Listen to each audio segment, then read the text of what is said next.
Shalom, shalom, boa tarde. 24 de Nissan, 5.784, a contar da criação.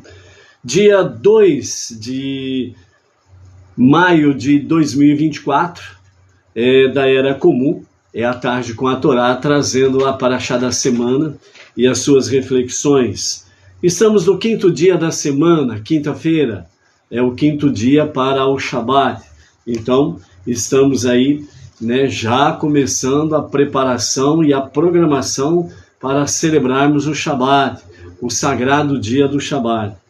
Estamos na Parashá Acharei, que significa depois, e está conectado exatamente depois da morte dos dois filhos de Aharon, Nadav e Avihu, Acharei Mot, depois da morte dos filhos de Aharon, Estamos aí no capítulo 16 até o capítulo 18, verso 30, de Levítico, o terceiro livro dos 5 livros da Torá. Estamos na sexta Parashá do livro Vaikra, Levítico, e estamos na 29ª porção dos estudos de Torá do ciclo 5.784. Hoje as nossas reflexões, elas estão baseadas principalmente sobre a questão de Yom Kippur, os rituais de Yom Kippur, para que possamos ter aí uma visão daquilo que acontecia durante o Yom Kippur, E também vamos ter aí uma conexão com referência à proibição de comer ou beber sangue, Que também é um tema bem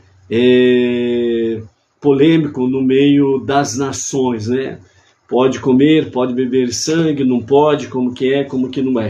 Então nós vamos olhar mais uma vez sobre o aspecto da proibição de comer ou beber sangue, E também vamos ver o Kirash, juntamente com o nosso Rebbe Menachem Mendel, traz para nós, com referência a essa questão, antes do dilúvio e após o dilúvio, nos dias de Adão e nos dias de Noah, O porquê comer e não comer carne, Então são esses aspectos que nós vamos ter pela frente aí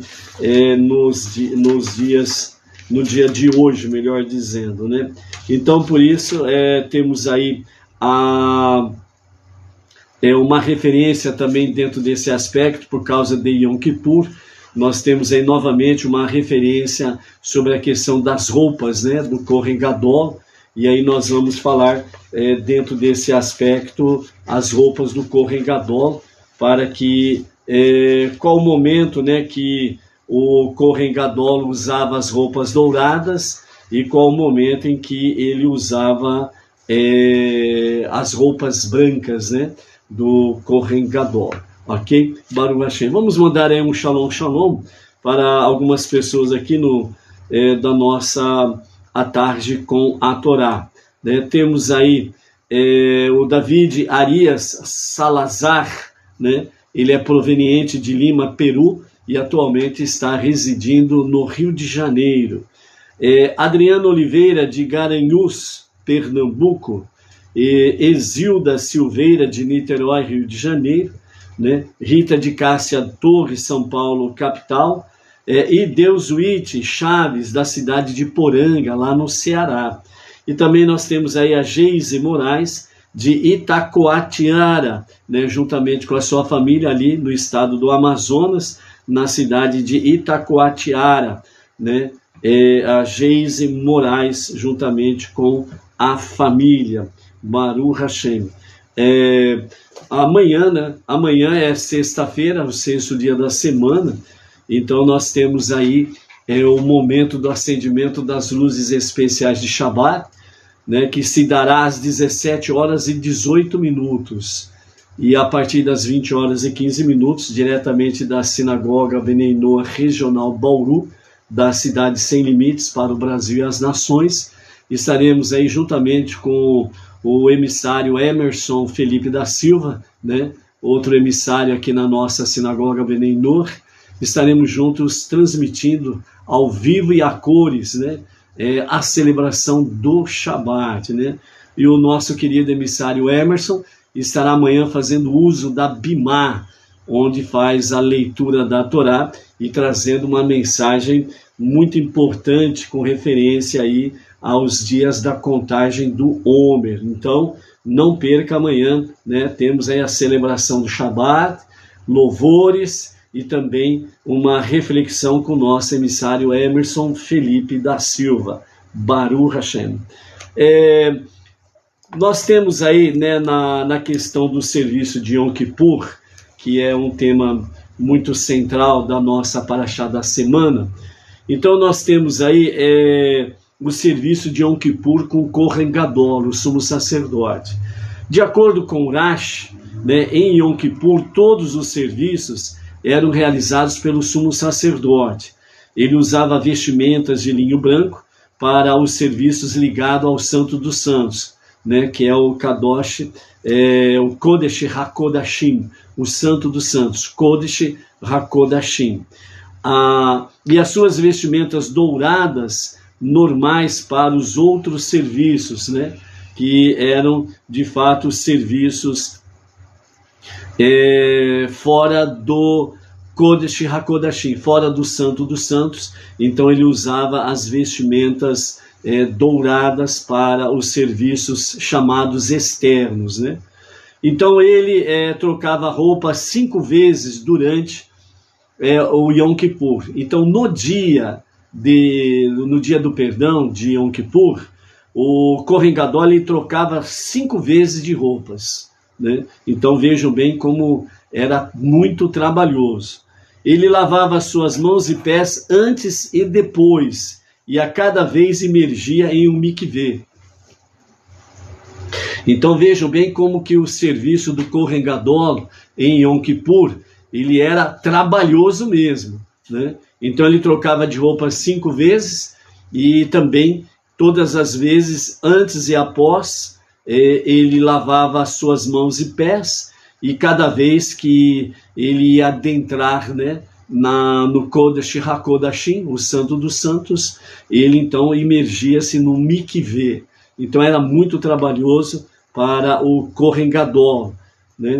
Então o que nós vamos ver aqui, dentro dos detalhes deste procedimento de Yom Kippur, são momentos em que o Kohen Gadol usa as vestimentas de linho branca, né, na cor branca, bem como também o momento em que ele usa as vestimentas douradas, né, que são as vestimentas do Kohen Gadol com tonalidades e com o ouro, né? Então havia ouro nas vestimentas do Kohen Gadol. Qual o momento que ele usava essas vestimentas e qual o momento que ele usava as vestimentas brancas? Então Maimônides, ele diz, né, que há 3 tipos de vestes sacerdotais: as vestes do sacerdote comum, os Kohanim, as vestes douradas e as vestes brancas. Estas duas eram específicas do Kohen Gadol. As vestes douradas eram do sumo sacerdote, as vestes brancas, né, eram usadas pelo sumo sacerdote quando ele fazia o serviço externo de Yom Kippur. Então, de acordo com o Levítico aqui que nós estamos, Vaikra, então Rashi ele traz para nós da seguinte forma. Então, do início, né, das atividades até o encerramento das atividades de Yom Kippur, né? Então, primeira vestimenta que o Kohen Gadol usava era a vestimenta de ouro. Era oferendas matutinas. O detalhe do procedimento era sacrifício comunal matutino, chamado de tamid, queima de incenso no altar interno e oferendas, refeição e libações de vinho. E o propósito era exatamente o procedimento diário do templo, né? Esse era o procedimento diário ali do templo. As vestimentas brancas, né, na sequência, né, nós estamos numa sequência aí. Agora nós temos vestimentas brancas, né, em 4 atos, né, e depois temos a vestimenta em ouro, outra vestimenta em branco e outra vestimenta em ouro, finalizando as atividades, aí a conclusão de Yom Kippur. Então,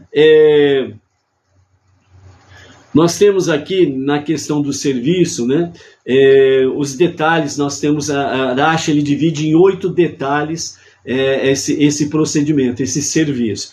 Então, o primeiro nós já vimos, que é a oferendas matutinas, né, que era o sacrifício comunal matutino, chamado de Tamid, queima de incenso no altar interno, oferendas de refeição e libações de vinho. E o propósito era o procedimento diário do templo. Isso era o procedimento diário, era normal todos os dias. No segundo ato, nós temos a oferenda de pecado de novilho do sumo sacerdote, né? Todos aqui baseados no capítulo 16 de Levítico, ok? As vestimentas brancas. Então agora aqui no versículo 3, que nós temos aqui, a oferenda de pecado de novilho do sumo sacerdote. O propósito, aliás, os detalhes, né, do procedimento. Era a confissão por si, pelo próprio Kohen Gadol, pelos Kohanim, os sacerdotes, né, que está aí no verso 6 a 11. O abate, a aspersão de sangue no Santo dos Santos, que é o verso 14. O santuário, verso 16, e o altar interno, versos 18 e 19, e o descarte no verso 27. O propósito era expia a impureza do templo e dos sacrifícios causados pelos sacerdotes, né? Então, era para purificar a impureza do templo e dos sacerdotes aí. O terceiro ato, ainda com as vestimentas brancas, né, no verso de número 5, o Kohen Gadol, ele faz agora a oferenda de pecado do povo, que é o bode. Então esse bode aqui, são 2 bodes, esse é o bode que foi sorteado para o sacrifício para Deus.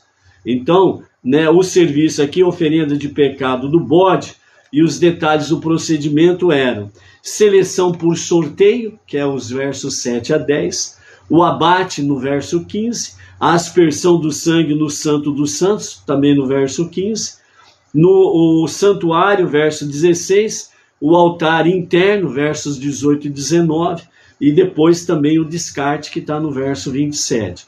E o propósito era expiar a impureza do templo e dos sacrifícios causados pelo povo, né? Então aqui era a impureza já do povo. Então por isso esse bode aqui, sacrifício para Deus, era exatamente para a expiação por causa do pecado do povo. O quarto ato, nós temos aqui o bode expiatório. O bode expiatório era aquele que foi sorteado para Azazel, né? Que Azazel é o nome do grande penhasco, né? O alto penhasco onde o bode era jogado. Não tem nada a mais além disso, ok? Então é Azazel, né? É o bode expiatório, verso 5, do capítulo 16. Os detalhes do procedimento: seleção por sorteio, confissão em nome do povo judeu, envio para o deserto para ser jogado de um rochedo alto, que é chamado de Azazel, né? Que nós temos aí nos versos 7 a 10, 20 e 21, e o verso 22. O propósito era expia todos os demais pecados do povo, né? Então, outros pecados a mais do povo era expiado também pelo bode expiatório. Lembrando que eram os pecados menos severos e os pecados mais severos, com referência aos 2 bodes. O quinto procedimento, ainda com a vestimenta branca, o Kohen Gadol, ele fazia então agora, nos versos 12 e 13 do capítulo 16, o incenso no Santo dos Santos, Kodesh HaKodashim. Os detalhes: o sumo sacerdote pega um incensário cheio de carvão do altar externo e 2 mãos cheias de incenso, conforme diz o verso 12, e queima o incenso no Santo dos Santos, conforme diz o verso 13. O propósito dessa ação é elevação espiritual do povo judeu. Então, nesse momento, os 2 bodes já foram sacrificados, certo? E agora vem o incenso, e então é a elevação espiritual do povo judeu nesse momento. O sexto ato, agora, o Kohen Gadol vai colocar as vestimentas de ouro, né? E o serviço é, segundo os versos 3 a 5, oferendas adicionais de Yom Kippur. Os detalhes do procedimento são oferendas queimadas de carneiro do sumo sacerdote, né, que está aí nos versos 3 a 24 do capítulo 16. Oferendas queimadas de carneiro do povo, oferendas festivas, queima dos restos da oferenda de pecado. O propósito desse serviço de Yom Kippur é o serviço de Yom Kippur sem conexão com o Santo dos Santos, né? Então esse é o momento em que o Kohen Gadol não entra no Kodesh HaKodashim, o Santo dos Santos. Ele está no altar externo, né? Aquele altar e a sala que fica antes das cortinas da separação do lugar dos santos, né, onde os Kohanis estão reunidos, e o Kodesh HaKodashim, né, o Santo dos Santos, né? Então é esse chamado altar externo.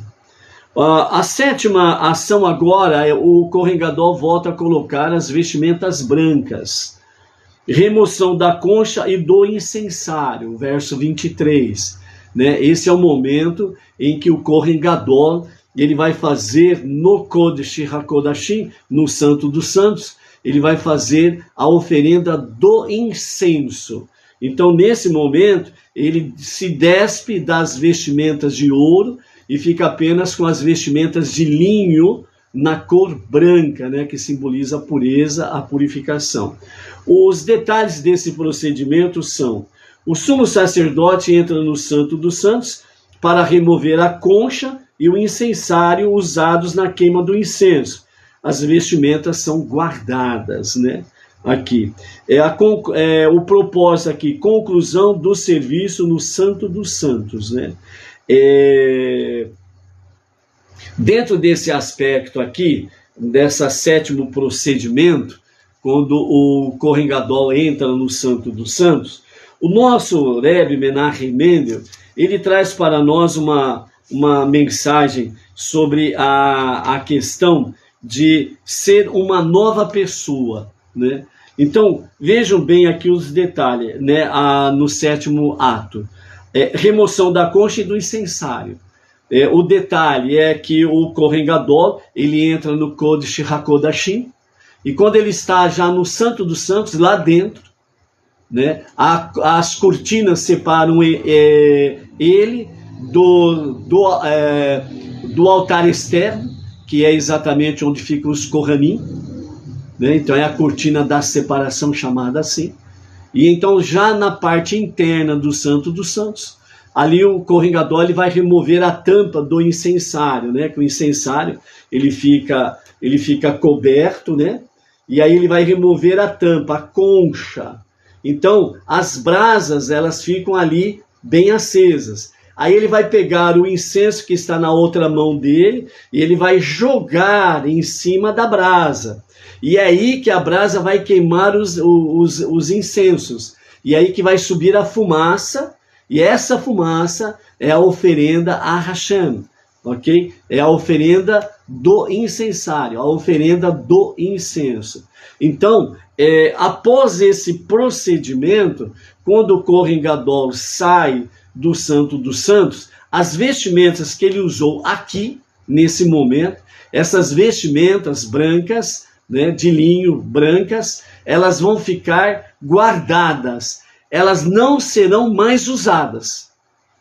Nesse momento, essas vestimentas são, quando o Kohen Gadol tira, ele tira essas vestimentas de linho na cor branca, e ela é guardada num determinado departamento no próprio templo, e essa vestimenta nunca mais será usada. Então, nesse sentido aqui, o nosso Rebbe Menachem Mendel, ele traz a seguinte mensagem sobre a questão de ser uma nova pessoa dentro desse aspecto dessa vestimenta. Então, ele nos diz assim: as roupas de linho que eram vestidas pelo Kohen Gadol no Yom Kippur não deveriam ser usadas nunca mais. A razão desta regra é que, quando alguém expressa um arrependimento verdadeiro, se transforma numa nova pessoa. Como a essência do Yom Kippur é o arrependimento, a Teshuvah, as roupas usadas pelo Kohen Gadol para os ofícios rituais desse dia deviam ser renovadas a cada ano. Ou seja, aquela roupa ele não usaria nunca mais, e para o próximo Yom Kippur, então seriam confeccionadas novas vestimentas de linho na cor branca. Entendeu? Então, dentro desse aspecto aqui, o que nos mostra esse ensinamento do nosso Rebbe Menahem Mendel? Com o foco exatamente nessa passagem, é que quando há de fato um arrependimento verdadeiro, uma verdadeira Teshuvah, que é um retorno a Deus para um verdadeiro e sincero arrependimento, então a pessoa ela se transforma numa nova pessoa. Então ela muda de atitudes, ela muda de pensamentos, palavras, olhar, ouvir, ela muda totalmente o seu ser. Então ela se transforma numa nova pessoa. Então aquilo que ela fazia de errado, de ruim ou coisa semelhante, ela não vai fazer mais. Porque ela é transformada numa nova pessoa. Então esse é o objetivo que traz para nós a questão dessa vestimenta, né? Então por isso, a questão do poder do Yom Kippur, né, que o nosso Rebbe nos fala, ele fala que a ação de Deus é tão preciosa e maravilhosa que ele não faz de uma forma cirúrgica a remoção do pecado nas nossas vidas. Porque a remoção cirúrgica do pecado nas nossas vidas, ela causa impactos negativos. Pelo próprio nome, cirúrgico, é uma ação chocante. É uma ação que realmente machuca. Então o que ele faz em Yom Kippur? A oferenda do incenso é uma oferenda de elevação. Então nesse momento, todo o povo judeu, espiritualmente, era elevado espiritualmente, com todos os seus defeitos e falhas e pecados. Nesta elevação é que havia realmente essa conexão, o povo judeu com Hashem, e dessa forma eles eram purificados dos seus pecados. Então, não era uma forma cirúrgica, no sentido que viesse causar um impacto violento no povo judeu. Mas a elevação espiritual fazia com que realmente pudesse espiritualmente ter uma purificação de uma forma em conexão com Deus, de uma forma natural. É a forma natural do arrependimento Teshuvah e a ação sobrenatural divina de limpar, purificar cada judeu dos seus pecados. Então estas lições que o nosso Rebbe traz para nós é exatamente para que nós tenhamos o propósito realmente de fazermos essa Teshuvah no nosso dia a dia, para que nós possamos realmente de fato sermos uma nova pessoa, deixar de fazer o que estava fazendo de forma errada, negativa, e se transformar numa nova pessoa para que realmente possa viver numa elevação espiritual como um incenso. Isso significa, nós precisamos ser um bom cheiro para Deus. Se nós formos um bom cheiro para Hashem, nós seremos um bom cheiro para as pessoas. Porque as pessoas verão nas nossas atitudes, nas nossas palavras, em todas as nossas ações, elas verão que realmente nós temos ações leves, no sentido de sermos saudáveis para as pessoas, tanto de forma ética, como de forma moral e como de forma espiritual. Então você é saudável, você exala bom perfume, bom cheiro, que é o caso da oferenda do incenso, ok? Então, assim sendo, este vínculo não pode ser danificado por nenhum pecado que possamos ter cometido. Portanto, ao revelar esta conexão intrínseca entre nós e Deus, o próprio dia de Yom Kippur limpa completamente, no sentido simples para entendermos, limpa totalmente, completamente a nossa barra com Deus. Ficamos no 0 a 0 com Deus. Por isso que é importante nós compreendermos a mensagem de Yom Kippur e vivermos a mensagem do Yom Kippur. Mas não só uma vez por ano, mas todos os dias da nossa vida. Lembrando que quando chegamos em Yom Kippur, realmente aí vem um trabalho completo, mais pleno nas nossas vidas, se estiver ainda em nós o sincero e a verdadeira Teshuvá. Ok? Então esse é o 7º ato dos 8 atos que nós estamos comentando aqui. E o último ato, o 8º ato, o Kohen Gadol volta a vestir as vestimentas de ouro, né? E agora ele vai para as oferendas vespertinas e festivas, né? E os detalhes são o resto das oferendas festivas, sacrifício comunal, vespertino, tamid, queima do incenso no altar interno, acendimento da menorá e outros serviços, né? O propósito aqui é a conclusão do procedimento diário e festivo no templo, né? Então é um encerramento do Yom Kippur. Então é dessa forma que o Kohen Gadol ele se comportava durante o Yom Kippur, né? Ou seja, só recapitulando, ele usava vestimentas de linho branco para os serviços ligados ao Santo dos Santos e suas vestimentas douradas normais para os outros serviços fora do Kodesh HaKodashim. Ele então trocava de roupa 5 vezes, né? Lavava suas mãos e pés antes e depois, e cada vez emergia em um mikveh, né? Então nós temos realmente aqui as 5 ações, né? Que aqui fala, né? 5 vezes. Nessas questões de 5 vezes, nós temos um total de 8 ações que ele faz. Mas as 5 vezes aqui que se refere exatamente à troca das vestimentas. 5 vezes ele alterna as vestimentas de ouro e as vestimentas brancas, né?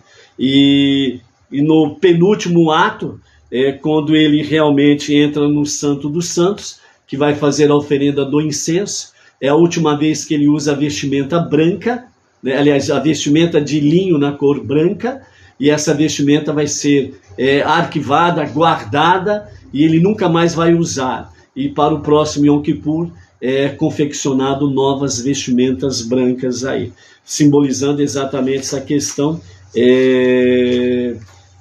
de ser uma nova pessoa. A partir do momento que há, de fato, o perdão dos pecados, porque houve uma verdadeira Teshuvá, uma mudança de procedimento, de atitudes, uma mudança, né, nas ações, em tudo aquilo que se refere à nossa vida. Nessa mudança, então, houve verdadeira Teshuvá. E então aí nós deixamos de fazer aquilo que é negativo, destrutivo, e uma nova vida nós iniciamos realmente na presença de Hashem. Como diz uma outra passagem, né, que os nossos pecados são lançados nas profundezas do mar, significando que as profundezas do mar significa que da parte de Hashem ele não vai se lembrar mais dos teus, dos meus, dos nossos pecados.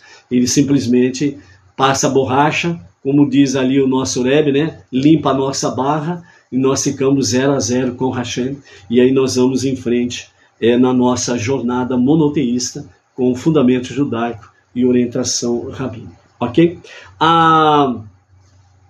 Dentro do aspecto agora que nós vamos ver, nós temos aí sobre a questão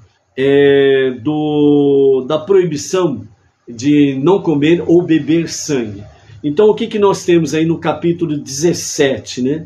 No capítulo 17, a partir do verso 10, nós temos aí: se qualquer pessoa, seja da casa de Israel ou dos convertidos, que se uniram a eles, comer qualquer sangue, eu dirigirei minha atenção, deixando todos os meus afazeres, e lidarei com a pessoa que comeu sangue e a extirparei dentre seu povo. Porque a alma da carne de toda a criatura depende de seu sangue.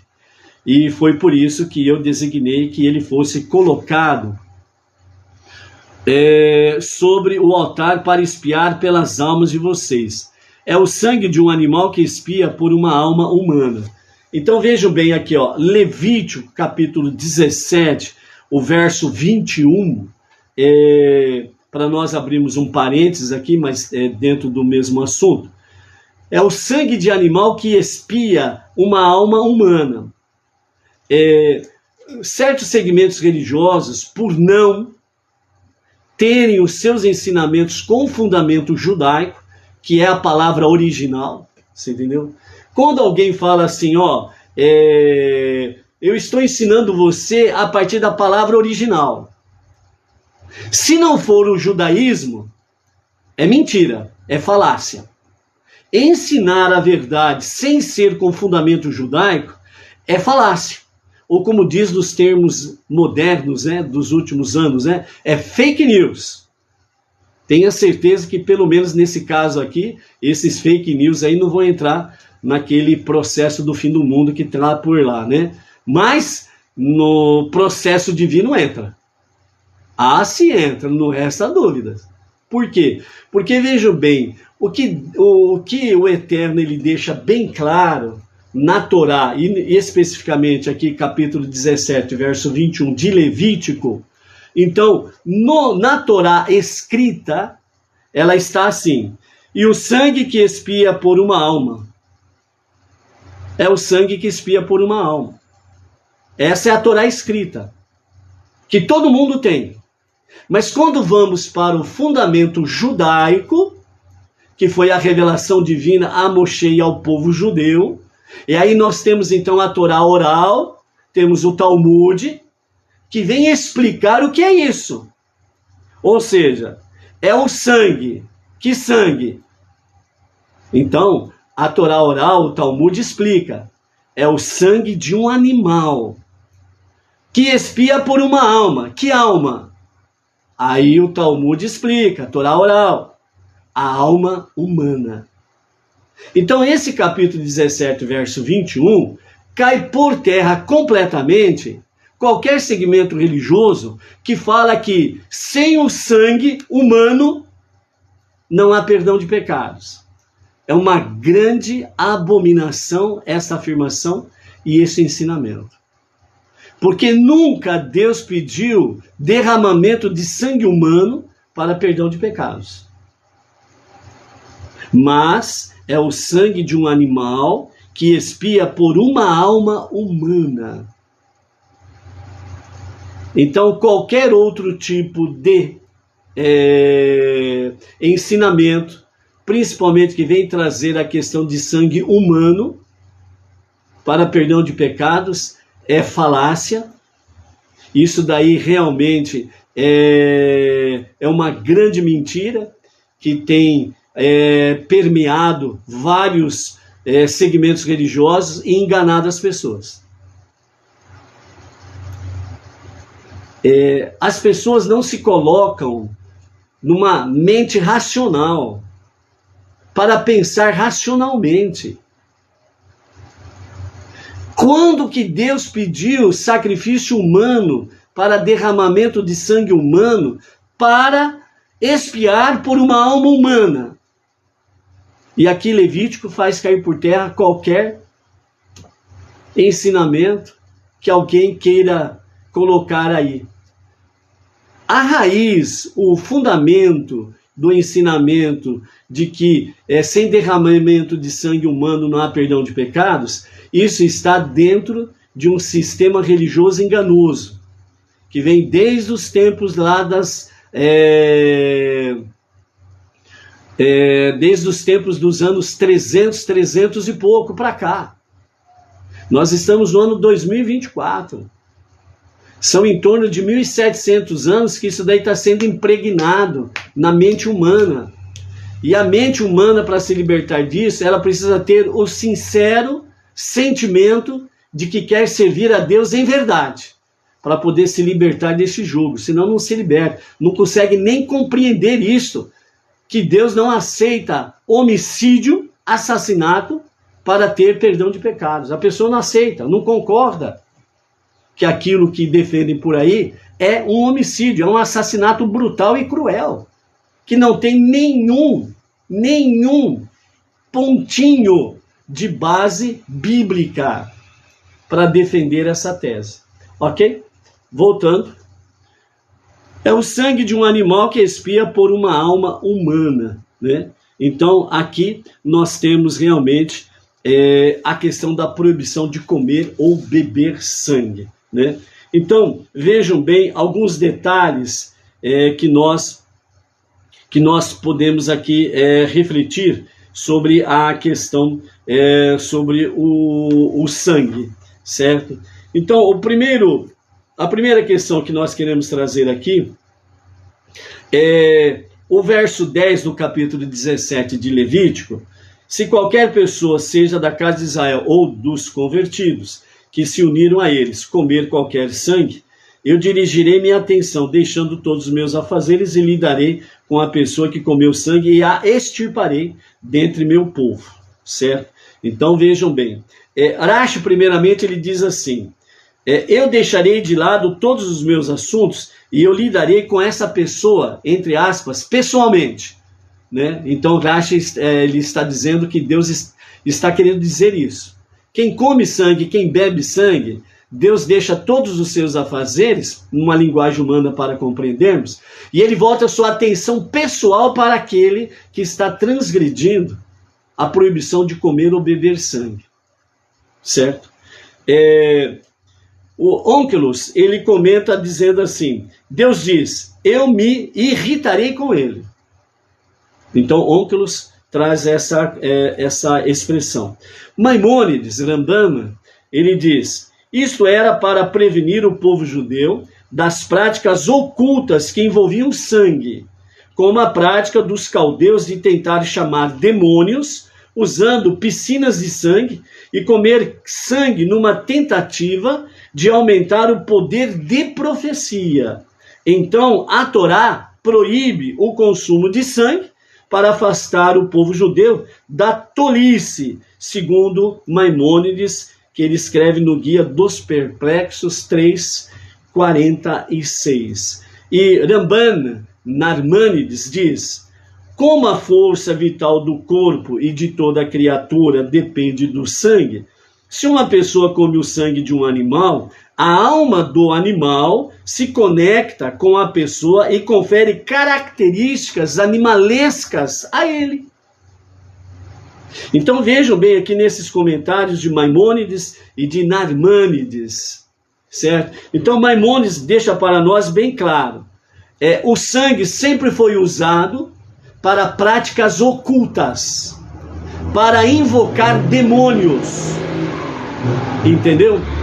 Então vejam bem o perigo do segmento de certos segmentos, melhor dizendo, de certos segmentos religiosos, com a questão de bater tanto na tecla, sem derramamento de sangue humano, não há perdão de pecados.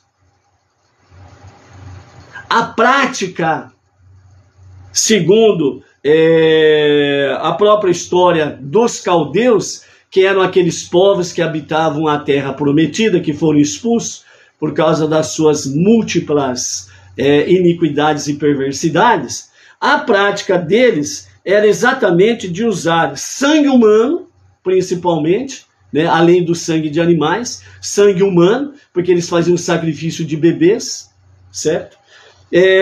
Para chamar demônios, para dar, entre aspas, poder, força às profecias. Está entendendo? Porque o sangue de um humano para perdão de pecados, para dar poder de profecias sobre as pessoas. Então as pessoas são dominadas pelo medo e pelo pavor por causa destas profecias, que fica escravizando as pessoas e não são libertas para servir verdadeiramente a Deus, ok? Então, por isso, a Torá proíbe o consumo de sangue. Qualquer problema, passa no escritório e converse com Deus, ok? Narmânides, ele diz sobre a questão do sangue, que é a força vital de todo o corpo, de toda a criatura, que depende do sangue para viver. Então, quando uma pessoa, ela come ou bebe o sangue de um animal, e a alma do animal está no sangue, como de toda criatura viva, então a alma do animal se conecta com a alma dela. E essa pessoa, ela vai ter características animalescas, por causa da natureza animal do sangue. Entendeu? Então aí está outro detalhe que precisa ser focado aí. Sobre essa questão, também Rashi traz para nós algumas explicações dentro da questão, porque antes do dilúvio não se comia carne e não havia o risco de comer ou beber sangue. E depois do dilúvio, aí veio a permissão da parte de Hashem para comer carne. Mas a proibição veio também no sentido de poder comer carne, mas veio a proibição de comer ou beber sangue. Então, Rashi, ele nos comenta da seguinte forma: porque a força vital do corpo de toda criatura depende de seu sangue. Além disso, depois do dilúvio, Deus disse a Noé: tudo aquilo que se move deverá ser teu para que comas. Como o verde da vegetação, que era tudo que o homem podia comer antes do dilúvio automaticamente, eu agora dou para ti, segundo Bereshit, Gênesis capítulo 9, verso 3, permissão para que coma da carne. Então diz: eu não permiti que Adão, o primeiro homem, comesse carne, mas somente vegetação. Mas para você, ele está falando com Noé, como a vegetação verde que eu permiti a Adão antes, e agora te dei tudo. Porque Deus proibiu. Então aqui ele está dizendo sobre a permissão de comer carne, e juntamente com toda a questão vegetação anterior. Então continua valendo a questão da vegetação. Porque Deus proibiu a Adão de comer carne e não permitiu então permitiu a Noé. Rashi, então, ele explica. Esse é um assunto que não tem o que explicar. Ou seja, Deus proibiu a Adão de tirar a alma de uma criatura viva meramente para comê-lo. Ele determinou isso. Ponto. Segundo, depois do dilúvio, houve um enfraquecimento da constituição física do homem, requerendo valor nutricional adicional de carne. E então Deus permitiu que o homem comesse carne. Ponto. Então não tem mistério, por assim dizer, né? E nem grandes explicações, por assim dizer também, com referência a isso daí. Agora, não obstante, Rashi diz assim: até mesmo depois que Deus permitiu ao homem comer carne, ele impôs certas restrições. Aos não-judeus, ele proibiu que comesse carne que tivesse sido arrancado de um animal vivo. Gênesis capítulo 9, verso 4. Ou seja, o animal, ele antes de ser esquartejado, ele precisa esvair-se completamente o sangue. Ele precisa esgotar o sangue, que é a alma, onde está a alma dele. Aí sim, ele morto, aí então, né, nos frigoríficos, devidamente com a inspeção federal, o CIF, né, aí então sim o animal ele passa pelo esquartejamento e é levado ao consumo humano, ok? Para os não-judeus. Para os judeus existe realmente rabinos específicos numa fiscalização, né, do abate do animal que o judeu vai consumir. É chamado de carne kosher, né? Então, por que kosher? Porque tem inspeção rabínica e segue rigidamente as regras rabínicas baseadas na Torá.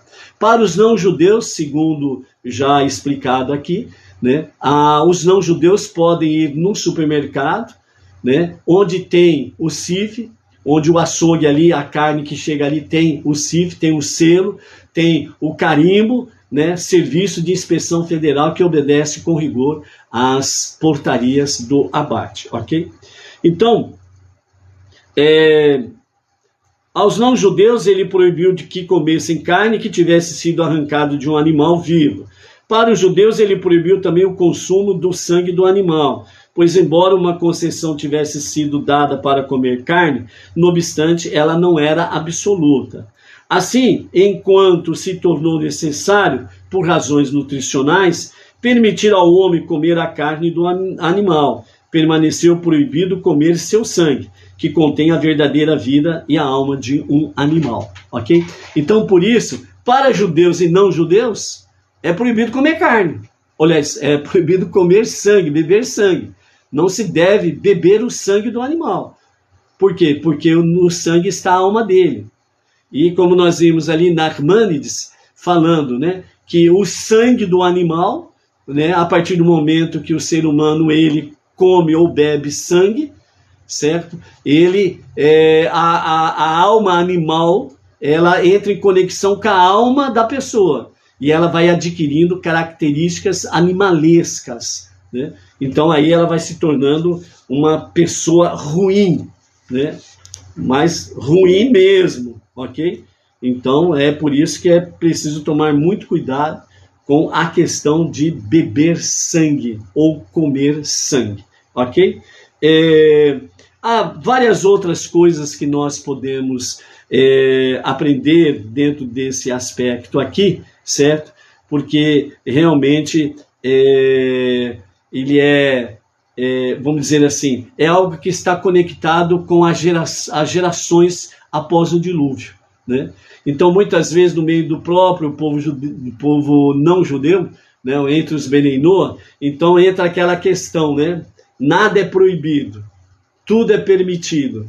Então, muitas vezes, o Benei Noa acaba caindo realmente, né, como diz o outro, de cabeça, né, em questões em que vão afetar a sua vida espiritual terrivelmente, né?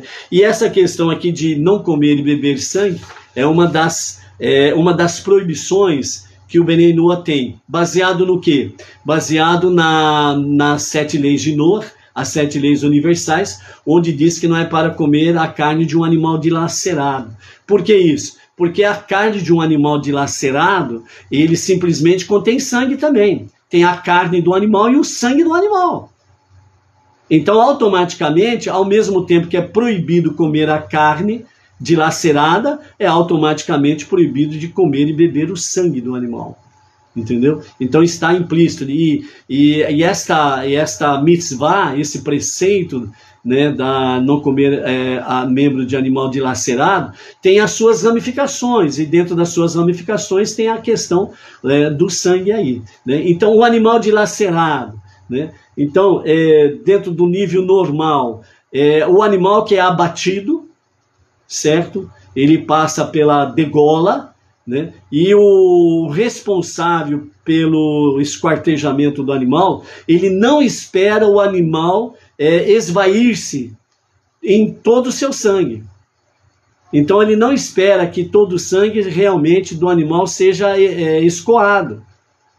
Então antes que termine, ele começa a esquartejar o animal. A partir do momento que ele começa a esquartejar o animal sem o completo derramamento do sangue do animal, então a carne ela começa a reter uma certa quantidade de sangue. E aí então a carne ela vai com sangue para o consumo. E aí é que está o perigo de comer e beber sangue, entendeu? Quando o animal ele é abatido corretamente, então quando você compra a carne, você fala assim, mas é aquele líquido vermelho que escorre. Você observe que aquele líquido vermelho, ele é transparente. O sangue não é transparente. Então o sangue, ele tem um volume mais grosso, ele tem mais volume, ele é mais espesso. Então dá para você diferenciar. Isto é sangue. Agora, aquele líquido que corre, quando você compra a carne normalmente, ele é um líquido avermelhado e transparente. E isso chama-se hemoglobina, que é exatamente uma coloração, um líquido avermelhado para que a carne seja preservada. Você pode procurar aí no Google aí, né, hemoglobina, e você vai ver esse detalhe aí da questão aí, e você tira as suas dúvidas aí, ok? Então essa é a questão para você diferenciar. Quando você compra uma carne, você percebe que o líquido vermelho que escorre, ele é grosso, então esse animal não foi abatido adequadamente. Ele não foi abatido adequadamente, porque aí está escorrendo sangue.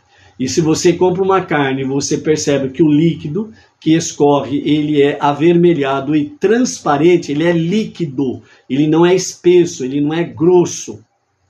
Então isso é a hemoglobina, é um líquido natural do próprio organismo do animal. Ok? Baruch Hashem, amados, hoje é as nossas reflexões sobre isso daí. Amanhã, sexta-feira, né, preparação para o sagrado dia do Shabat. Então, o acendimento das luzes especiais, né, a contar, né, do fuso horário São Paulo, será às 17 horas e 18 minutos.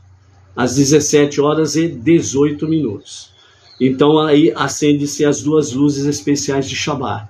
E a partir das 20 horas e 15 minutos, nós estaremos transmitindo diretamente da Sinagoga Beneinor Regional Bauru, da cidade Sem Limites para o Brasil e as Nações, a celebração do Shabat, né, com louvores, preces e um momento de reflexão baseado na contagem do Homer, que o nosso querido emissário Emerson Felipe da Silva vai trazer para nós na noite de amanhã. Então você tem o encontro marcado conosco amanhã, a partir das 20 horas e 15 minutos, na celebração do Shabat. Desde já, a você, família, e todas as comunidades Beneinor, um Shabat Shalom.